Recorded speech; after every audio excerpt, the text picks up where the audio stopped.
हाँ जी। तो वो क्या कहते हैं कि वो उपयोग को भटकाने के स्थान से बचाने के लिए, दोनों तरह की बातें हैं। एक आपके अंदर अंतरंग मजबूती होनी चाहिए, दूसरा बहिरंग संयोग के कारण भी आपके कषायादि भाव जागृत होते हैं, है ना। सदमस्त जीव है, निचली भूमिका में ऐसा ही होता है। एक तो ये होता है कि हम अपने परिणामों से ही खराब होते हैं, दूसरा बाहर के संयोगों से हमारे परिणाम खराब होते हैं। तो बाहर के संयोगों से बचा रहे हैं कि ताकि आपके परिणाम खराब ना हो। तो यहाँ कहते हैं, श्लोक नंबर 138, 138 नंबर के श्लोक में कहते हैं, दिग्व्रत पालन करने का फल। जो हम दिग्व्रत पालन करेंगे उसका उसके हम उससे हमें किस फल की प्राप्ति होगी। इति नियमित दिग्ग भागौ परवर्तते यस्ततौ बहिस्तस्यै सकला संयम विरहाद भवत्य हिंसा व्रतम पूर्णम।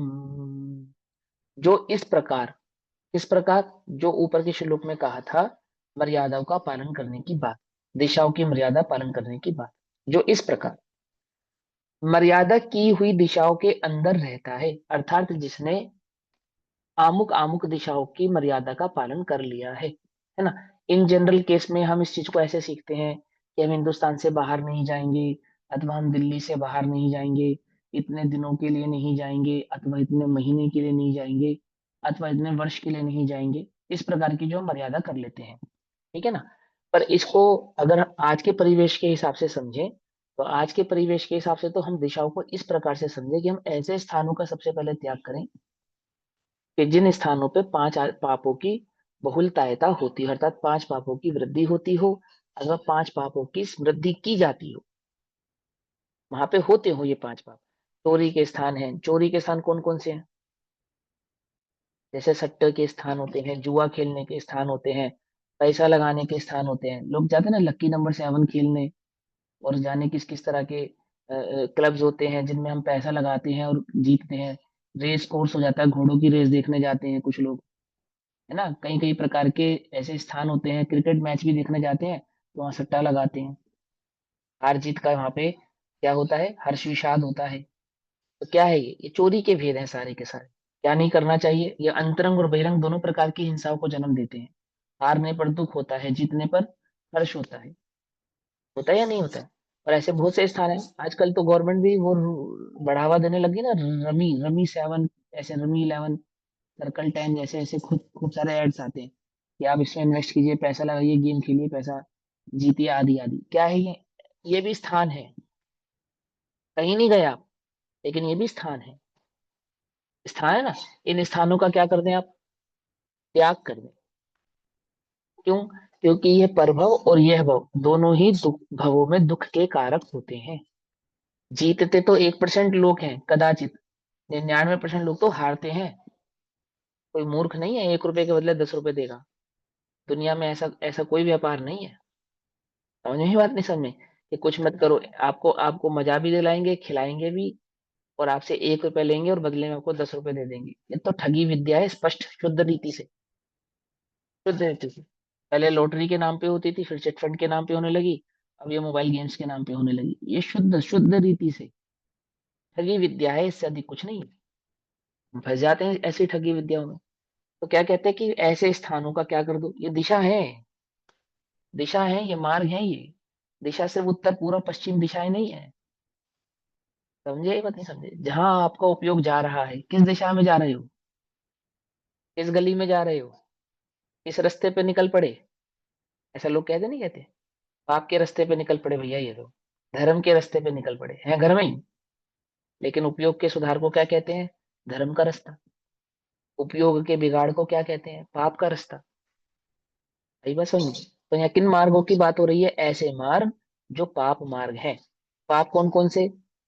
हिंसा, झूठ, चोरी, कुशील और परिग्रह के जो मार्ग हैं, ऐसे स्थानों पे नहीं जाना चाहिए, त्याग कर देना चाहिए। चोरी के संदर्भ में, ऐसे ही कुशील के संदर्भ में, जहाँ कुशील भावना तीव्र होती हो, क्या कर दो, ऐसे स्थानों का त्याग कर दो। समझेगा नहीं, समझ में? टीवी देखते हो, ओटीटी चैनल्स देखते हो, कैसे कैसे ओटीटी चैनल्स मत देखो, या किस तरह के चित्र नहीं देखो कि जो आपके कुशील भावना को बढ़ाने वाले हो, तीव्र करने वाले हो। क्या है ये? पाप के स्थान है। पाप के स्थान। क्या करना चाहिए? उन दिशाओं का क्या कर देना चाहिए? त्याग कर देना चाहिए। क्योंकि लोक में पहले तो क्या होता था कि पहले तो ये दिशाएं किस प्रकार से थी कि अमुक शहर इस चीज के लिए फेमस है, अमुक शहर इस चीज के लिए फेमस है, अमुक शहर इस चीज के लिए फेमस है। आई बात समझ में? नहीं समझ में? स्टॉक एक्सचेंज कहाँ होता था? दिल्ली, मुंबई, कलकत्ता, बस 3 जगह होता था। हिंदुस्तान के लोगों को खेलना है तो कहाँ जाएंगे? दिल्ली, मुंबई, कलकत्ता जाएंगे। समझ में? बात नहीं समझ में? आज भी लॉटरी, आप यहाँ जाएंगे ना, साउथ इंडिया में जाएंगे आप, तो वहाँ आज भी लॉटरी चलती है। दिल्ली में बैन है, मुंबई में बैन है, इन जगहों पे बैन है, लेकिन वहाँ चलती है। इस भावना से कोई वहां जा रहा है, किस भावना से कि ये कार्य मैं यहाँ तो नहीं कर सकता परंतु वहां कर सकता हूँ। जैसे हिंदुस्तान में गोवा, गोवा जाते हैं ना लोग, तो कहाँ क्यों क्यों जाते हैं? कि बाकी देश में तो जुआ बैन है, खेलना और खिलाना, लेकिन गोवा में बैन नहीं है। आप खेल भी सकते हैं, खिला भी सकते हैं। तो आप क्या करने जा रहे हैं वहां पर? किस लिए जा रहे हैं? समझ रहे हैं अपनी बात? ऐसे स्थानों पे नहीं जाना जो हिंसा, झूठ, चोरी, कुशिल और परिग्रह में वृद्धि करने वाले हों, उनको सपोर्ट करने वाले हों, उनको बढ़ावा देने वाले हों। क्योंकि आपने अणुव्रत की भावना भाई है ना, और अणुव्रत की भावना में आपने क्या भावना भाई थी कि सूक्ष्म हिंसा, झूठ, चोरी, कुशिल, परिग्रह का भले ही मैं त्याग न कर पाऊं, परंतु जो स्पष्ट ही हिंसा, झूठ, चोरी, कुशिल और परिग्रह है, स्पष्ट है, बिल्कुल स्पष्ट, उसका तो मुझे त्याग करना चाहिए। ऐसा समझ में नहीं आई? है ना? हारेंगे तो अपशब्द कहे बिना नहीं रहेंगे, बुरा सोचे बिना नहीं रहेंगे, जीतेंगे तो मान कषाय आए बिना नहीं रहेगी, पर गर्व से ऊंचा हुए बिना नहीं रहेगा, सामने वाले को दुखी देखकर प्रसन्नता, अंतरंग में प्रसन्नता हुए बिना क्या नहीं रहेगी। धन लगाया ना आपने उसमें, धन लगाने से क्या हो जाता है? मान कषाय तीव्र हो जाती है, मान की वृद्धि होती है। जब आपकी कोई कीमती वस्तु लगी हो, है ना, तो क्या हो जाती है? मान की वृद्धि हो जाती है। प्राप्त हो जाए तो भी, और चली जाए तो भी क्या होता है? तब मान की हानि होती है। क्या होता है? मान कषाय की तो वृद्धि होती है। मान हानि में भी क्या होता है? मान कषाय की तो वृद्धि ही होती है। और वो वृद्धि की पूर्ति नहीं होती तो क्या हो जाता है? वो क्रोध में कन्वर्ट हो जाती है, विषाद में कन्वर्ट हो जाती है, शोक में कन्वर्ट हो जाती है, दुख में कन्वर्ट हो जाती है। समझ में? इतने समझ, मान कषाय दुख में कन्वर्ट हो जाती है, और वही मान कषाय हर्ष में कन्वर्ट हो जाती है। पूर्ति हो जाए तो हर्ष में कन्वर्ट हो जाती है। मैंने एक कषाय आर्थ रूप हो जाती है, कभी रौद्र रूप हो जाती है। समझ में आ रही बात? नहीं समझ आ रही? इनके लिंक समझ में आ रहे हैं आपस में? पूर्ति हो जाए कषाय की तो क्या हो जाता है? रौद्र ध्यान हो जाता है। और कषाय की पूर्ति ना हो पाए तो क्या होता है? आर्त ध्यान हो जाता है। सिंपल। 4 कषाय और 5 पाप की पूर्ति नहीं हो तो आर्त ध्यान, 4 कषाय और 5 पापों की पूर्ति हो जाए तो रौद्र ध्यान। समझ में बात? नहीं समझ? तो ऐसे स्थान जो हिंसा, झूठ, चोरी, कुशिल और परिग्रह को बढ़ावा देती हूँ, क्या नहीं करना? ऐसे स्थानों पर नहीं जाना, इनका त्याग कर देना, ऐसा कहते हैं। तो यहाँ ऐसे ही समझाते हैं, इति नियमिति दिग्ध भागै परवर्तते यस्ततौ बहिस्तस्यै सकला संयम विरहाद भवत्य हिंसावृतम पूर्णम। 138 नंबर का श्लोक है। जो इस प्रकार मर्यादा की हुई दिशाओं के अंदर रहता है, अर्थात जिन दिशाओं में जाने का त्याग कर दिया है, जो उन दिशाओं में नहीं जाता है, उसके साथ क्या होता है कि उस पुरुष को उस क्षेत्र के बाहर के, अर्थात का उसने त्याग किया है, उन क्षेत्रों में होने वाला हिंसा, झूठ, चोरी, कुशी, वगैरह आदि का पाप भाव है उसका, अर्थात समस्त असंयम के त्याग के कारण परिपूर्ण अहिंसा व्रत होता है। उन दिशाओं संबंधी हिंसाएं उस व्यक्ति को लगती नहीं है, उन स्थानों पे होने वाली हिंसाएं उस व्यक्ति को लगती नहीं है। समझे बात? अब मैंने मान के चलो अमुक क्लब में जाने का त्याग कर दिया कि मैं किसी भी प्रकार के ऐसे स्थान पर नहीं जाऊंगा जहाँ शराब परोसी जाती हो। समझे नहीं समझे? तो अब वहां जो शराब संबंधी हिंसाएं हैं, उसका क्या नहीं लगेगा मुझे? मुझे उसका पाप नहीं लगेगा, क्योंकि मेरी वहां अनुमोदना नहीं है। है ना? और ध्यान से समझना, ऐसी शादियों में भी नहीं जाना ऐसी पार्टीज में भी नहीं जाना। क्यों? हम नहीं पीते ना। क्या कहा? हम नहीं पीते ना, तो पीते भी नहीं है और पीने वालों की अनुमोदना भी करते नहीं है। एक साइकोलॉजी है ये समझा रहे हैं। कैसे बढ़ावा होने से रुकेगी? कुरीतियों का बढ़ावा होने से कैसे रुकेगा? कैसे रुकेगा? समझ में नहीं समझे? सुभाष चंद्र बोस क्या कहते हैं? तुम मुझे क्या दो? तुम मुझे खून दो, मैं तुम्हें क्या दूंगा? मैं तुम्हें आजादी दूंगा। है ना? ऐसे ही पांच पापों की वृद्धि करने वाले क्या कहते हैं? तुम मेरा साथ दो, मैं तुम्हें क्या दूंगा बदले में? मैं तुम्हें पांच पापों के संयोग दूंगा। समझे या नहीं समझे? साथ दो मेरा, अनुमोदना करो मेरी, मेरे साथ खड़े रहो बस। लोक में ऐसा होता ना कि तू कुछ मत कहना, बस मेरे साथ खड़े रहना। ऐसा होता नहीं होता? लड़ाई हो जाए, झगड़ा हो जाए, कोई बात हो जाए, तो कुछ मत बोलना, लेकिन मेरे साथ खड़े रहना बस। ऐसी स्थिति है ये कि हमने तो नहीं पी भैया, और तुम थे तो उस स्थान पर, क्या करने गए थे? अनुमोदना ही तो हुई वो तुम्हारी, या नहीं हुई? बोलो। जैसे पिता की या माता की अनुमोदना ना हो उस बच्चे या बच्ची के प्रति जो अंतर जातीय विवाह कर रहा है, या धर्म के विरुद्ध कर रहा है, समाज के विरुद्ध कर रहा है, तो क्या कहता है कि मैं तेरे साथ नहीं हूँ। तुझे विवाह करना है कर, नहीं करना है मत कर, मैं तेरे साथ नहीं हूँ। तो ये कार्य करेगा तो मैं तेरे साथ खड़ा नहीं रहूंगा। ऐसा कहते नहीं कहते? ऐसे आचार्य कहते हैं कि जो पाप का तुमने त्याग कर दिया अणुव्रत की भावना में, अब वो पाप कोई और कर रहा है तो तुम उसके साथ खड़े होके क्या कर रहे हो? कि हम पाप नहीं कर रहे। अरे तुम साथ तो खड़े हो। क्या कहा? तुम साथ तो खड़े हो। क्या कर रहे हो खड़े होकर?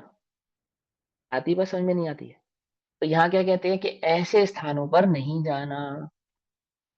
ठीक, देशों की अपेक्षा से मलिच्छराजित देशों में नहीं जाना, और यहाँ स्थानों की अपेक्षा से ऐसे स्थानों पर नहीं जाना, ऐसा कहते हैं। फिर क्या कहते हैं टीका में? जो मनुष्य इस भांति मर्यादित दिशो दशो दिशाओं के क्षेत्र में के अंदर ही अपना सारा कार्य करता है। अब जितना जो उसका कार्य है, जो उसका गुण स्थान है, जो उसकी मर्यादा है, जो उसकी कषाय है, खाना है, कमाना है, जीवन यापन करना है, जो भी करना है वो करता है। करता है, लेकिन कैसे करता है? कि उन दिशाओं की मर्यादा पालकर करता है, अर्थात उन क्षेत्रों की मर्यादा पालकर करता है जिन क्षेत्रों में पाप आदि की बहुलता है, ज्यादा होती है, पाप ज्यादा होते हैं। तो क्या कहते हैं? उन उसको उन क्षेत्रों से बाहर समस्त ही असंयम के त्याग होने के कारण संपूर्ण अहिंसा व्रत अर्थात महाव्रत पल जाता है। समझिए बात में? समझिए क्या हो जाता है? उसको संपूर्ण महाव्रत की पालने का, संपूर्ण माने कि उसने किया नहीं, कराया नहीं, और करने वाले की अनुमोदना नहीं की, इसको कहते हैं संपूर्ण। क्या होता है? ऐसा करने से महाव्रत कैसा पालन होता है? ऐसा करने से अणुव्रत हो चाहे महाव्रत हो, उसका संपूर्ण पालन हो जाता है। ठीक है ना? ये क्या है? ये कोर्ट की दीवार जैसे हैं, किले की दीवार जैसे हैं। अगर आपने अणुव्रत धारण किए हैं तो उन अणुव्रतों में वृद्धि कैसे होती है? कि आपने किया नहीं ये तो शाबाश, परंतु कराया नहीं और करने वाले की अनुमोदना भी नहीं की, तो ये संपूर्ण हो गया। तो क्या कहते हैं? इस प्रकार से मर्यादा पालने से संपूर्ण, संपूर्ण क्या हो जाता है? वो अणुव्रत पालन होता है। ऐसे स्थानों का त्याग कर देने से संपूर्ण पालन होता है, ऐसा। ठीक। स्वयं मांस नहीं खाते, स्वयं मदिरा नहीं पीते। अब हम जब छोटे थे ना, मुझे बहुत अच्छे से याद है, तो मान के चलो कॉलोनी में चार दुकानें हैं, अ, ये कन्फेक्शनरी शॉप्स हैं चार, जहाँ से हम अपना आटा दाल चावल खरीदते हैं। है ना? ऐसी चार दुकानें हैं। तो हमारे घर पे क्या कहते थे मम्मी पापा कि आमुक दुकान पे नहीं जाना, आमुक दुकान पर जाना। तो हम पूछते थे क्यों? वो तो पास पड़ती है, उस पे क्यों नहीं जाए? तो कहते थे वो अंडे बेचता है। क्या कहते थे? हमारे दादा दादी माता पिता हमसे क्या कहते थे? वो दुकान वाला अंडे बेचता है, उसकी दुकान से सामान नहीं खरीदना। तो उसकी दुकान से खरीदना वो जो अंडे नहीं बेचता है। आई बात समझ में नहीं? समझ में? अब अपने को उस समय तो नहीं लगती थी, लेकिन जब हम स्कूल कॉलेज जाने लगे ना, तो हमें लगा कैसी इलॉजिकल सी बात है, हम तो पैक्ड फूड खरीद रहे हैं। है ना? वो अंडे बेचता है तो अंडे बेचता रहे, हमें उससे क्या लेना देना। लेकिन जब ये अणुव्रत आदि की भावना को ध्यान से समझा, तब ये बात समझ में आई, ये तो इसमें तो बहुत गहरा लॉजिक है। अब आज की डेट में तो ट्रेंड ही बदल गया। आज की डेट में तो हम सामान वहीं से खरीद रहे हैं, अंडे छोड़ो, वहां पे मांस बिक रहा है। क्या कहा? हाँ, तो मांस बिक रहा है, मछलियां बिक रही हैं। क्या नहीं बिक रहा? जिंदा मुर्गे बकरे काट के पन्नियों में पैक करके वहीं उसी दुकान पे बेचे जा रहे हैं। उसी दुकान से हम अपने सामान भी खरीद रहे हैं। क्या कह रहे हैं मालूम? समझ आ रही तुम्हें? नहीं समझ आ रही? क्या कितनी गहरी साइकोलॉजी है इसके अंदर। आप अनुमोदना कर रहे हो, आप ऐसे व्यापारी को बढ़ावा दे रहे हो। क्या बढ़ावा दे रहे हो? कि हाँ वो इस प्रकार का कार्य कर सकता है, कर सकता है, हमें क्या लेना, हम थोड़ी ले रहे हैं। सोचो, समझ में आ रही बात? नहीं समझ में आ रही है? आपने चोर को क्या कर दिया? पावर दे दी, इस शर्त पे कि तू मेरे घर पे चोरी नहीं करेगा, बस। क्या कहा? चोर को पावर किस शर्त पे दे दी? कि तुम मेरे घर पे चोरी मत करना, बाकी तू जहां मर्जी कर, मेरे घर ना करना, बस।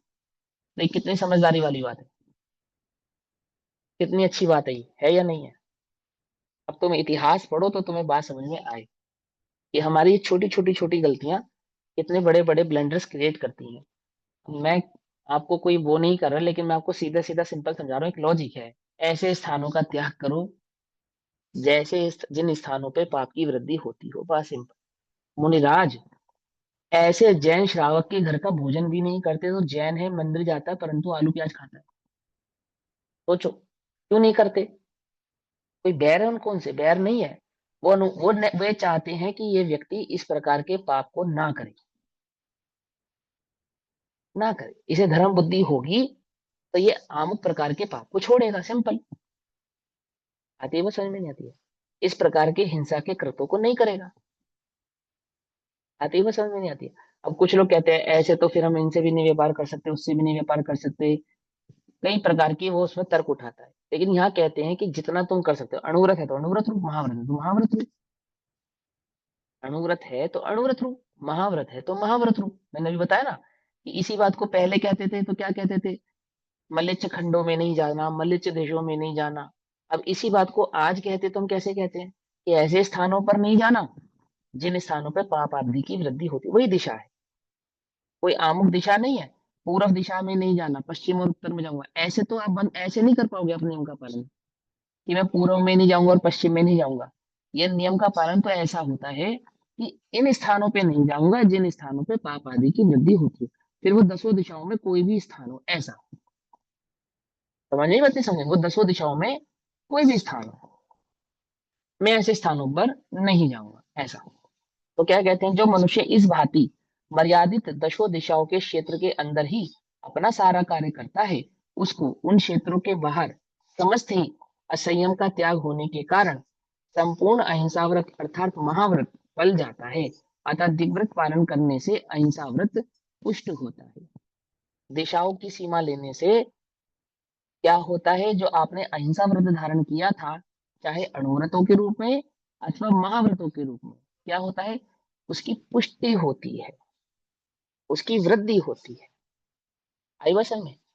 हाँ, हम अजैन के घर का पानी नहीं पीते तो क्यों नहीं पीते? उससे बैर करते हैं इसलिए नहीं, इसके लिए नहीं कि हम उससे बैर करते हैं।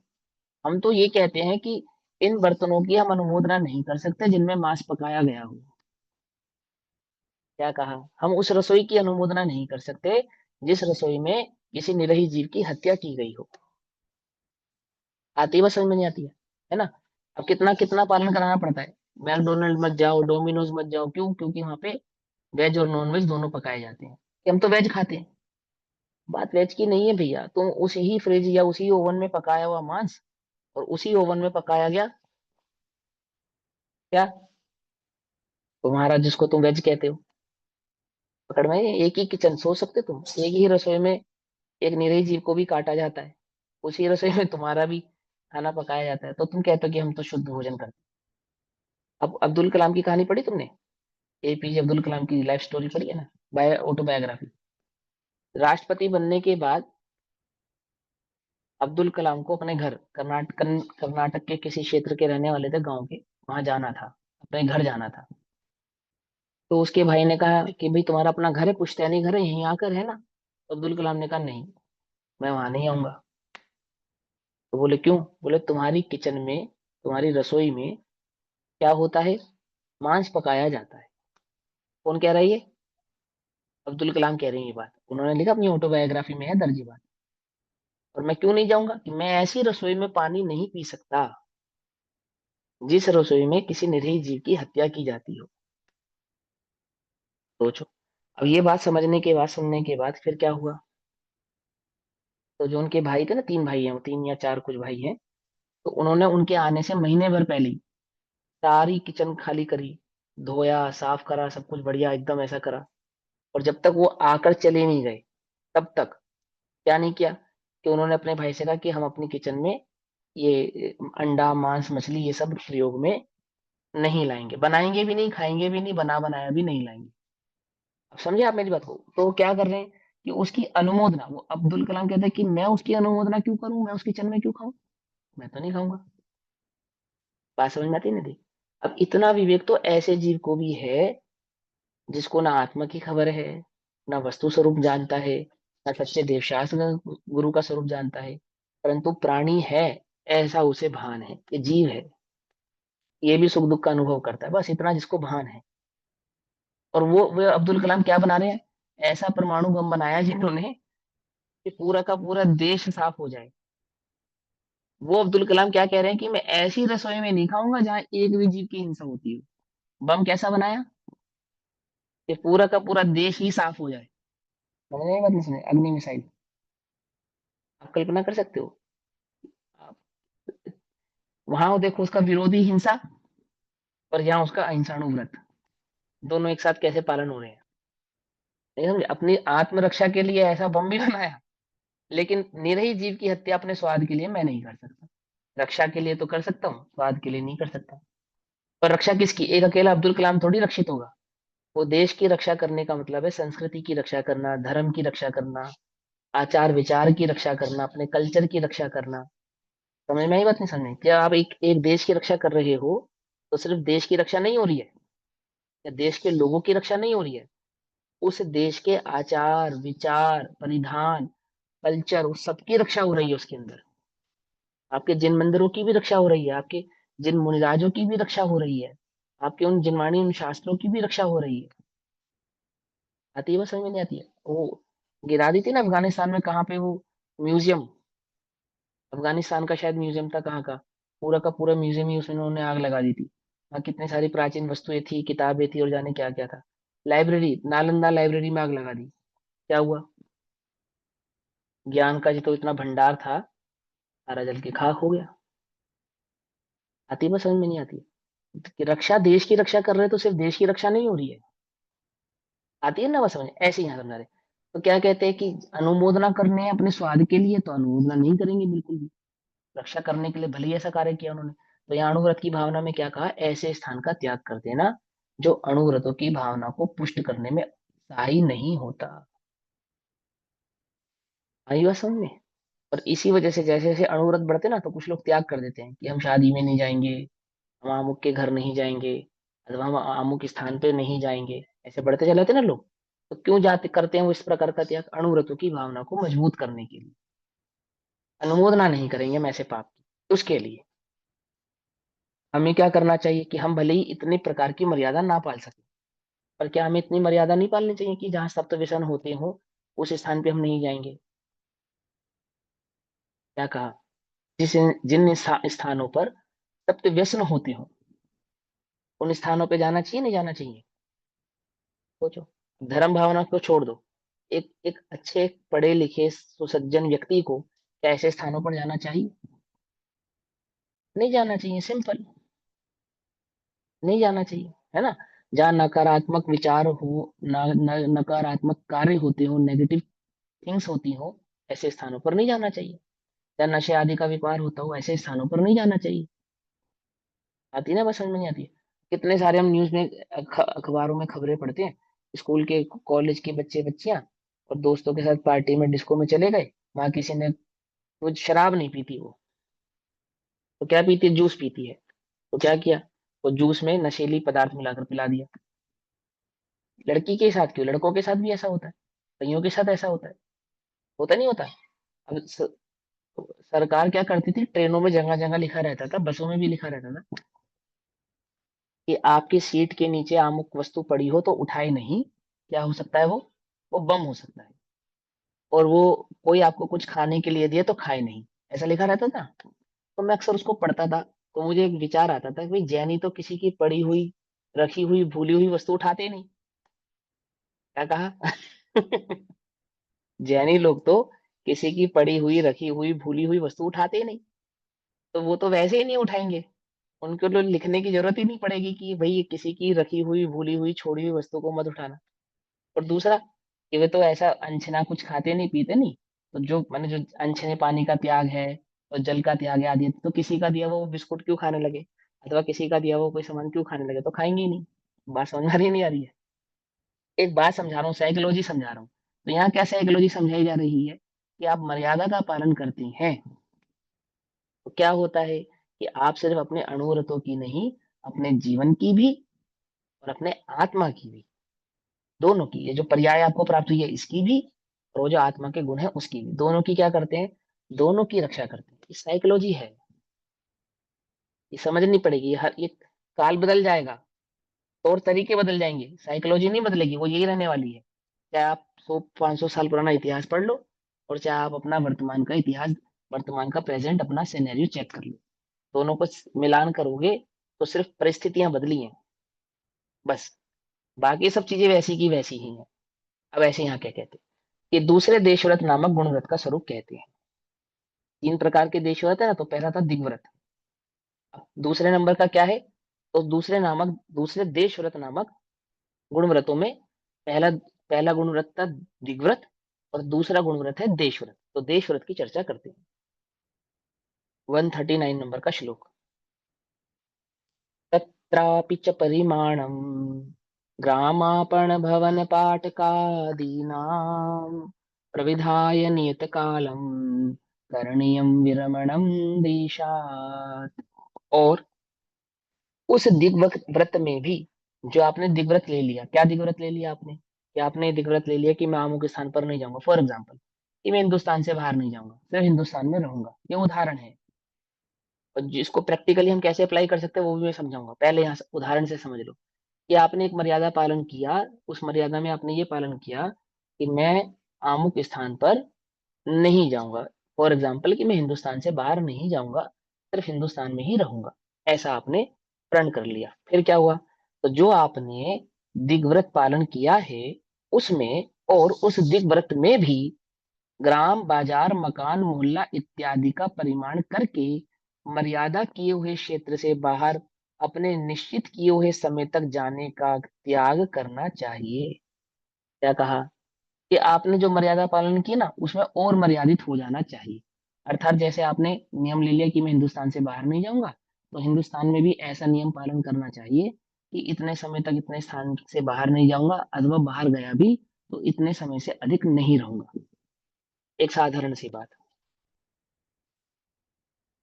क्या कहते हैं कि शीलवान जीवों को एक तो ऐसे स्थानों पर नहीं जाना चाहिए जहां शील की रक्षा ना होती हो।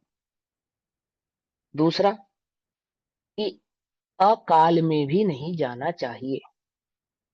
क्या कहा, समझ में बात नहीं समझ में? अकाल में भी नहीं जाना चाहिए। अकाल क्या होता है, कि कहीं जाने का जो समय नहीं है, ऐसे स्थानों पर भी समय देख कर, है ना, समय नहीं है तो समय के अनुसार उनको नहीं जाना चाहिए। जहां जाने की आपको छूट भी है, छूट भी है ना। जैसे उदाहरण के तौर पे मैं आपको समझाता हूँ कि भैया देखो, हम इस प्रकार के परिवेश में रहते हैं कि जिन परिवेशों में हम सब कुछ नहीं छोड़ सकते। फॉर एग्जाम्पल, मैं अपने ऑफिस में ऐसे दोस्तों को, ऐसे कलीग्स को, अथवा अपने ऑफिस के उस स्थान को नहीं छोड़ सकता, पर वहां तो कॉर्पोरेट पार्टीज होती हैं, वहां तो veg, non veg, alcohol, alcohol free आदि सभी चीज परोसी जाती है, और मैं उस ऑफिस में नौकरी करता हूँ ना, यहाँ नौकरी तो करता हूँ।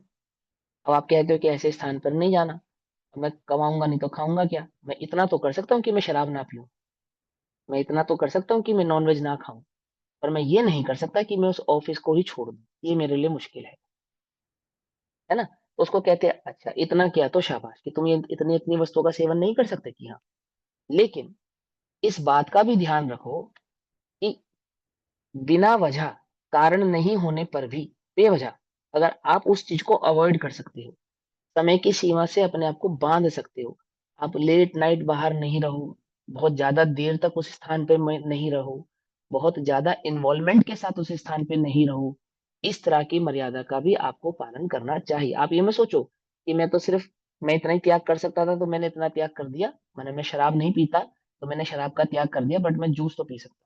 लेकिन वो कहते हैं अगर जूस भी पी रहे हो तो इस बात का ध्यान रखो कि मुझे बहुत देर तक यहाँ रहना नहीं है, मुझे बहुत देर तक यहाँ पे रुकना नहीं है, मुझे यहाँ से जल्दी निकलना है। अगर मैं यहाँ हूँ तो किसी मजबूरी के कारण भले ही यहाँ अभी उपस्थित हूँ, किसी सीनियर की मजबूरी के कारण, अपनी परिस्थिति की मजबूरी के कारण, किसी अन्य कारण के कारण मैं यहाँ हूँ, परंतु ये भावना जल्दी भाते रहो कि जल्दी से जल्दी मुझे यहाँ से निकलना है, बहुत देर तक मुझे यहाँ रुकना नहीं है, बहुत देर तक मुझे यहाँ रहना नहीं है, मुझे इससे भी अपने को सीमित करना है और घटाना है। समझ में आ रही बात, नहीं समझ में आ रही?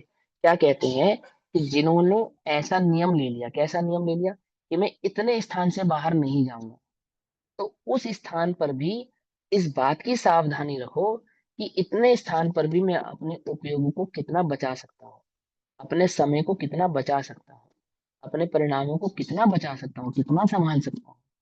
कहीं इतनी सीमा के अंदर भी तो मैं भ्रष्ट नहीं हो रहा, कहीं इतनी सीमा के अंदर ही तो मैं अपने आप को खराब नहीं कर रहा। जैसे कि मैंने अभक्ष का त्याग कर दिया, बहुत बढ़िया, लेकिन भक्ष का सेवन करने का मतलब ये नहीं है कि बस अब हलवा पूरी खीर मालपुआ उड़ाने में ही अपना उपयोग लगाए रखूं। क्या कहा, मतलब रसना इंद्रिय के स्वाद का त्याग कराया था, जैसे पंडित टोटोमल जी कहते हैं ना कि 2 पैसे का वो शक्कर त्याग, 2 पैसे का नमक त्यागा, और फिर क्या किया कि मीठा खाने की कृतज्ञता नहीं छोड़ी। आज मेरा नमक का त्याग है, तो नमक कितने का, बोले 2 पैसे का नमक है, नमक का तो त्याग कर दिया, पर बदले में क्या करा, हलवा खा रहा है, खीर खा रहा है, और जाने कितने कितने प्रकार के 200 उपाय कर रहा है, मोल मालपुए खा रहा है। तो पंडित टोटोमल जी कहते हैं 2 पैसे का नमक ही सही था उससे, तो उससे अच्छा तो 2 पैसे का नमक ही था। समझे नहीं समझे कि वो इतना तूने इतना तामझाम जोड़ा ये सब बनाने के चक्कर में, इसलिए थोड़ी छुड़ाया था नमक, नमक तो इसलिए छुड़ाया था कि स्वाद के संदर्भ में जो तेरी लोलुपता है वो छूटे। ऐसे ही उन्होंने क्या कहा कि जो दिशाओं का तुझे त्याग करा दिया, तो दिशाओं का त्याग करा के तूने सप्त व्यसन का तो त्याग कर दिया, लेकिन अब अपने उपयोग को कहाँ नहीं लगाना, ऐसी जगह पे नहीं लगाना कि वह तो मैं कर सकता हूँ, मेरे करने योग्य है अथवा मेरे घूमने योग्य है, तो मैं यहाँ अपने उपयोग को लगा सकता हूँ। आई बात समझ में, नहीं समझ में? करे ऐसा नहीं करना कि मैं टीवी देख रहा हूँ तो टीवी में मैं कोई अश्लील दृश्य थोड़ी देख रहा हूँ, मैं तो अच्छी अच्छी चीजें देख रहा हूँ। बोले ये भी कार्यकारी नहीं है, ये कारगर नहीं है। ये तुझे जो छुड़वाया था, जो पाप की वृद्धि छुड़वाई थी, वो इसलिए छुड़ाई थी कि ताकि परिणामों में धर्म वृद्धि पैदा हो, तेरा झुकाव आत्मा की ओर बढ़े, ना कि इसके लिए कि तूने संसार के एक पक्ष को तो त्यागा पर अपने एक पक्ष में अपने उपयोग को लगा डाला। समझ में आती, समझ? पाप को तो त्यागा परंतु पुण्य में उपयोग को लगा डाला, उपयोग को पुण्य में लगाने के लिए पाप से नहीं छुड़ाया था, उपयोग को आत्मा में लगाने के लिए पाप से छुड़ाया था। आई बात समझ में? तो इतने में संतुष्ट मत हो जाना कि मैंने इतनी इतनी दिशाओं का त्याग कर दिया अब मैं सही हूं। बोले जिनका त्याग नहीं किया है उसमें भी अपने को कैसे सीमित किया जा सके, इसकी जो भावना रखता है उसे कहते हैं देशव्रत नाम का दूसरा गुणव्रत। समझ नहीं पाते समय, यानी जो मर्यादा में है उसमें भी हम और मर्यादित कैसे हो सकते हैं, उसमें भी हम अपने उपयोग को बाहर से और कितना हटा सकते हैं, उसमें भी हम और समय निकाल कर अपने आत्मा के लिए अपने समय को दे सकते हैं, तो वह हम किस प्रकार से कर सकते हैं। ऐसा जो उपयोग लगाते हैं, ऐसा जो विवेक रखते हैं, उनको दूसरे नाम का गुणव्रत होता है, और वो दूसरे नाम का गुणव्रत क्या कहलाता है, देशव्रत कहलाता है। इसका स्थूल आधार ऐसा समझाते हैं कि आपने हिंदुस्तान से बाहर जाने का नियम ले लिया, फिर हिंदुस्तान में भी मैं दिल्ली से बाहर नहीं जाऊंगा अथवा कलकत्ता से बाहर नहीं जाऊंगा। क्या होगा उससे कि आपको उतनी सीमा में होने वाले पाप का भी बंद होने से बचेगा। अल्टीमेटली बात तो यह है कि उपयोग भ्रष्ट होने से बचेगा, और जितना उपयोग भ्रष्ट होने से बचेगा उतना अधिक उपयोग अपने स्वरूप, अपने आत्मा, अपने धर्म, अपने आत्म कल्याण में आप दे सकते हो, लगा सकते हो। आप समय, शक्ति का जो बचाओगे, अपना समय भी बचाओगे और अपनी शक्ति भी बचाओगे, और जो अपना उपयोग बचाओगे, क्या होगा उससे, कि उस एनर्जी से, एनर्जी समझ रहे हो ना, अपने समय, शक्ति और उपयोग, उसकी एनर्जी, उसकी ताकत से अपने स्वरूप को समझने में उस समय को लगा पाओगे। तो ऐसा यहाँ पर नियम है। तो क्या कहते हैं, दिग्व्रत के में दिशा, दशो दिशाओं की मर्यादा की थी। आपने पहले नियम में क्या किया था, दिशाओं की मर्यादा पालन कर ली थी कि मैं अमुक अमुक दिशाओं में नहीं जाऊंगा। फिर क्या हुआ, अब जिन दिशाओं में आप रहते हैं, जिन स्थानों में आप रहते हैं, उन स्थानों में भी अपने आप को और सीमित कर लेना। कैसे सीमित कर लेना, कि उनमें भी ग्राम, बाजार, मकान, मोहल्ला वगैरह तक एक दिन, एक सप्ताह, एक पक्ष, महीना, एन वर्ष इत्यादि निश्चित काल तक जाने आने का प्रमाण करके बाहर के क्षेत्र से विरक्त होना। विरक्त होना अर्थात उन क्षेत्रों से अपने उपयोग को हटाना, उन क्षेत्रों से अपने मोह को हटाना, अपने आसक्त भाव को हटाना। तो यह देशव्रत कहलाता है। इस देशव्रत से भी अहिंसा का पालन होता है। अहिंसा का पालन कैसे होता है, अंतरंग और बहिरंग। जो आप जाओगे, तो जो आप द्रव्य हिंसा करोगे वहां जाकर, शरीर आदि से जाने पर, उससे भी बचोगे, और जो आपका उपयोग भ्रष्ट होने से बचेगा, तो वह उपयोग भ्रष्टता से भी बचोगे। ऐसा यहाँ कहते हैं। अब क्या कहते हैं, देशव्रत नामक गुणव्रत का लाभ। जो आप देशव्रत, जो दूसरे नंबर का देशव्रत है, गुणव्रत नामक देशव्रत है, उसका पालन करने से आपको क्या लाभ होगा, तो उसका लाभ समझाते हैं। इति विरत बहुदेशात तदुत्त हिंसा विशेष परिहारात तत्कालम विमल पद्मति सत्य हिंसा विशेषेण। अर्थात इस प्रकार बहुत क्षेत्र का त्याग करने वाला, बहुत स्थानों का त्याग करने वाला, बहुत जगहों पे जाने का त्याग करने वाला, कैसे, मन से, वचन से और काया से त्याग करने वाला, निर्मल बुद्धि वाला श्रावक, अर्थात अब उसकी बुद्धि बहुत भटकती नहीं है ना, और उसका उपयोग बहुत ज्यादा भटकता नहीं है। तो भटकता नहीं है, इसको कहते हैं निर्मल। अब मलिन नहीं हो रही है, पहले तो मलिन हो रही थी, ये भी करना है, ये भी करना है, ये भी घूमना है, ऐसा करना है, ऐसा करना है, और उसकी पूर्ति करने में अपने उपयोग को लगाया जा रहा था, कैसे भी करके। समझे नहीं समझे, जुगाड़ लगाते हैं लोग, किसी तरह से कोई सेटिंग हो जाए, कोई जुगाड़ सेट हो जाए, ऐसा हो जाए, वैसा हो जाए। समझ में, बात नहीं समझ, बोले अपने उपयोगों को निर्मल करके, बहुत बुद्धि छोड़कर, बहुत विलाप अलाप छोड़कर, क्या करना, अपने उपयोग को सीमित करना। तो उपयोग सीमित करने से क्या हुआ, निर्मल बुद्धि वाला श्रावक उस नियमित काल में क्या होता है, मर्यादा कृत क्षेत्र से बाहर उत्पन्न होने वाली हिंसा विशेष के त्याग से विशेष रूप से अहिंसा व्रत का आश्रय करता है। अर्थात आपने जितनी देर तक वहां से अपने उपयोग को हटा के रखा, जितनी देर तक आपने अपने आप को नियम से बाधित रखा, उतनी देर तक आप अन्य हिंसाओं से, अन्य पापों से बच गए। जैसे एक उदाहरण और समझो, अब आप यहाँ पे क्लास में बैठे, आपको पता है कि मुझे 9 से 10 कक्षा में बैठना है। तो 9 से 10 कक्षा में बैठना, एक नियम लेकर बैठो। क्या नियम लेकर बैठो, इस 1 घंटे में मैं अन्य कोई दूसरा कार्य नहीं करूंगा। 1 घंटे में मैं अन्य कोई, किसी से बात नहीं करूंगा, वार्ता नहीं करूंगा, कहीं अपने उपयोग को इधर उधर नहीं करूंगा। तो कहते हैं उस 1 घंटे तक जो तुम अपने चित्त को, उपयोग को वो समझने में, समझाने में लगाओगे, तो क्या होगा, दो लाभ होंगे। एक तो वस्तु स्वरूप समझ में आएगा, बुद्धि निर्मल होगी, और दूसरा लाभ क्या होगा, कि वहां उधर उधर उपयोग भटकाने से जो मलिनता आती, उस मलिनता से भी बचोगे। ऐसे ही अपने जीवन में भी करो, कहाँ जाना है, कहाँ नहीं जाना है, इसका नियम लो, और जहां जाना है तो वहां से कम ही अपने उपयोग को भ्रष्ट करना है, इसका भी नियम लो। सारे जीवन यहाँ पर पसर के तो रहना नहीं, क्या, नहीं रह पाओगे ना, या रह जाओगे, नहीं रह जाओगे।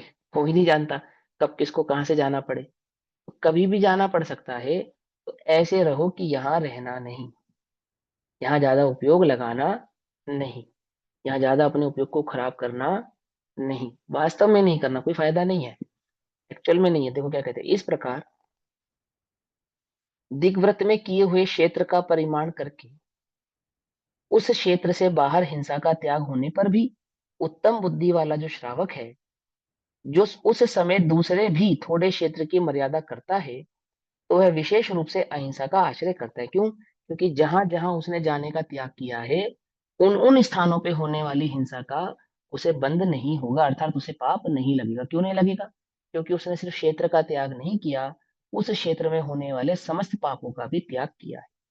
कैसे किया है, कृत कारित और अनुमोदना से किया है, ना करूंगा, ना करवाऊंगा, और ना करते हुए की अनुमोदना भी करूंगा।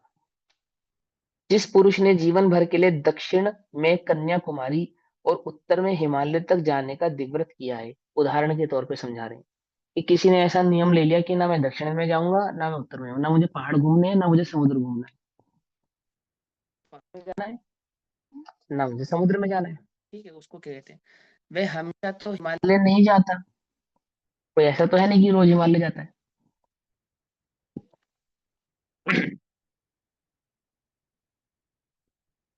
उत्तराखंड वगैरह हम बाहर जाते हैं ना घूमने, लोग जाते हैं कि हाँ भाई घूमने जाएंगे, पहाड़ देखने जाएंगे, वो सब करने जाएंगे। अब होता क्या है जनरली, पहाड़ वहाड़ तो कोई घूम नहीं पाता ज्यादा, ना इसमें किसी में इतनी हिम्मत है, या ना ज्यादा किसी में ताकत है। होता क्या है वहां पर, वहां पे नशे नशे का व्यापार होता है। नशे का व्यापार होता है ना, क्या कहते हैं उसको, कई प्रकार के नशे होते हैं, वीड्स वगैरह तरह के कई प्रकार के नशे होते हैं। ये नशे के नाम होते हैं कई प्रकार के, मैं तो भूल ही गया, जैसे भांग होती है, तंबाकू होता है ना, इसी तरह के कुछ नशे होते हैं, जो भी होते होंगे XYZ। तो क्या होता है कि वहां वहां क्या हो रहा है, हो क्या रहा है, कुछ नहीं हो रहा। वहां सिर्फ और सिर्फ एंजॉय के नाम पर आप नशा कर रहे हैं और कुछ नहीं कर रहे, शराब पी रहे हैं, या सिगरेट पी रहे हैं, या सिगरेट में कई प्रकार का नशा भर के पी रहे हैं। और उसको आप क्या कह रहे हैं, कि आप कह रहे हो कि हाँ भाई मैं पहाड़ घूम कर आया, क्या घूम कर आए तुम पहाड़ पर? कुछ नहीं घूम कर आए, कुछ नहीं देखा तुमने। समझ में आई बात नहीं समझ में? वो कह रहे हैं कि अप्रयोजन भूत स्थानों पर जाने का कोई लाभ नहीं, एक बात। दूसरी बात, वो जो स्थान है जहाँ पे पापों की वृद्धि हो रही है, प्रवृत्ति हो रही है, उन स्थानों पे जाने का लाभ नहीं। दूसरी बात, और जिसने ऐसा नियम ले लिया, जिसने ये धारणा कर ली कि मैं पाप के स्थानों पर नहीं जाऊंगा, तो क्या कहते हैं, उन स्थानों पे होने वाला जो पाप है, तो उसके भी करतकारित अनुमोदन भाव से आप बच जाते हैं, उससे भी आप बच जाते हैं। हालांकि मैं आपको पढ़ा रहा हूँ, मुझे मालूम है आप लोग हो तो वैसे कौन जा रहा है पहाड़ों पे चढ़ने, है ना? लेकिन आप समझ पाओ तो शायद आगे समझा पाओ। देखो क्या कहते हैं, जिस पुरुष ने जीवन भर के लिए दक्षिण में कन्याकुमारी और उत्तर में हिमालय तक जाने का दिव्रत किया है। भैया एक बात सुनो, ये जो उम्र है ना तुम्हारी, ये तो तुम्हें जो पर्याय मिली थी वस्तु स्वरूप समझने के लिए मिली थी। कबीर का एक दोहा है, आए थे हरि भजन को ओटन लगे कपास। सुना है? मैंने वो वही कहना चाहता है, ये जो जीवन मिला था, ये हरि भजन करने के लिए मिला था। अब हरि का भजन तो किया नहीं, क्या करने लगे, धन कमाने में अपने उपयोग को लगा दिया। ओटन लगे कपास, ओटन लगे कपास माने व्यापारी बन गए एक प्रकार की, समझो। ये व्यापारीकरण में अपने उपयोग को लगा दिया, बस बात खत्म। अब मान के चलो तुम्हें कर्म के उदय से कोई थोड़ी धर्म वृद्धि हुई है, धर्म भाव तुम्हारे चित्त में प्रकट हुआ ना, कि तुम्हारे को देश में लब्धि प्राप्त हुई, उसको समझने की बुद्धि प्रकट हुई, तो भी तो भी इस समय भी, चाहे तुम्हारे बाल पक गए हों, चाहे तुम्हारी उम्र 60-70 वर्ष की हो गई हो, तो भी अंतर में क्या तृष्णा है कि भैया वो रिफ्रेशमेंट के लिए, इंजॉय करने के लिए क्या करना है, कि वो अमुक अमुक देश में, अमुक अमुक स्थान पर, अमुक किले पे फलान में ऐसे ऐसे घूम आते हैं।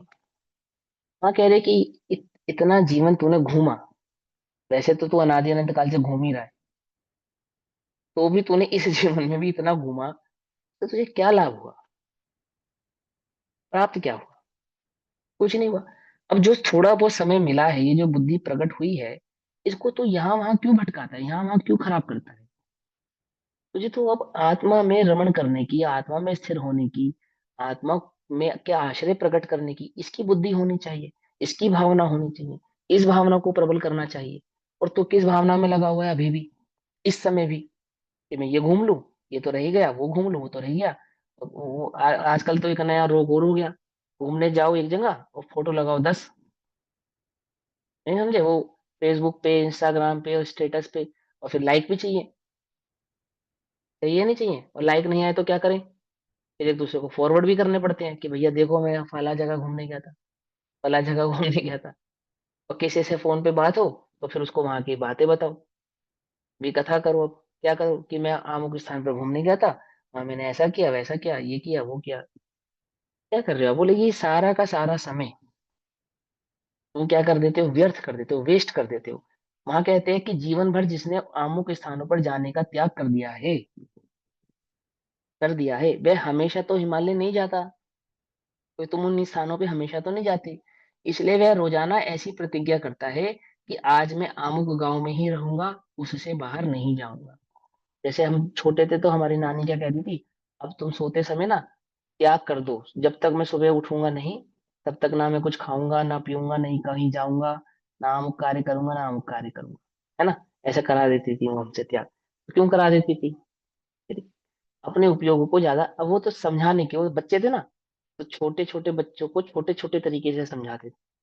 लेकिन उसके पीछे की जो भावना है, वो भावना क्या है कि वो आप अपने उपयोग को बहुत अधिक भटकाओ, उससे कोई लाभ नहीं है, उससे कुछ प्राप्त होने वाला नहीं है। सज्जन पुरुष तो उन स्थानों से अपने उपयोग को हटाने के लिए उन स्थान संबंधों का ही त्याग कर देते हैं, ऐसा।